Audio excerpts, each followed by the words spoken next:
विद्यापीठास प्रधानमंत्री उच्च शिक्षा अभियानातून 100 कोटी मंजूर। प्रधानमंत्री उच्च शिक्षण अभियानातून पुण्यश्लोक अहिल्यादेवी होळकर सोलापूर विद्यापीठास 100 कोटी रुपये निधी मंजूर झाल्याची माहिती कुलगुरू प्राध्यापक प्रकाश महानवर यांनी रविवारी पत्रकार परिषदेत दिली।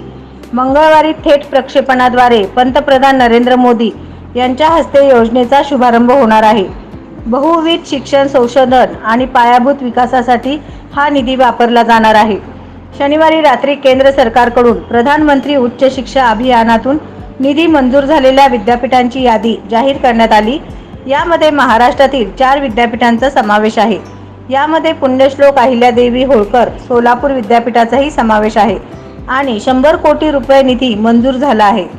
20 फेब्रुवारी 2024 रोजी प्रधानमंत्री नरेंद्र मोदी यांच्या हस्ते या योजनेचा शुभारंभ होणार आहे। त्याचे थेट प्रक्षेपण निधी मंजूर झालेल्या सर्व विद्यापीठांमध्ये दाखवण्यात येणार आहे।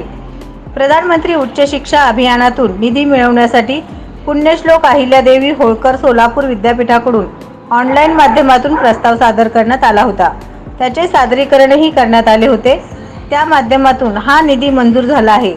या निमित्त केंद्र व राज्य सरकार तसेच राज्यपाल रमेश बैस, केंद्रीय शिक्षण मंत्री धर्मेंद्र प्रधान, उच्च व तंत्र शिक्षण मंत्री चंद्रकांत दादा पाटील, उच्च शिक्षण विभागाचे प्रधान सचिव डॉक्टर विकासचंद्र रस्तोगी, योजनेचे राज्य समन्वयक डॉक्टर विनायक निपुण आदींचे कुलगुरू प्राध्यापक प्रकाश महानवर यांनी आभार मानले आहेत। नवनवीन बातम्या पाहण्यासाठी SB न्यूज चॅनलला लाईक करा, शेअर करा, सबस्क्राईब करा।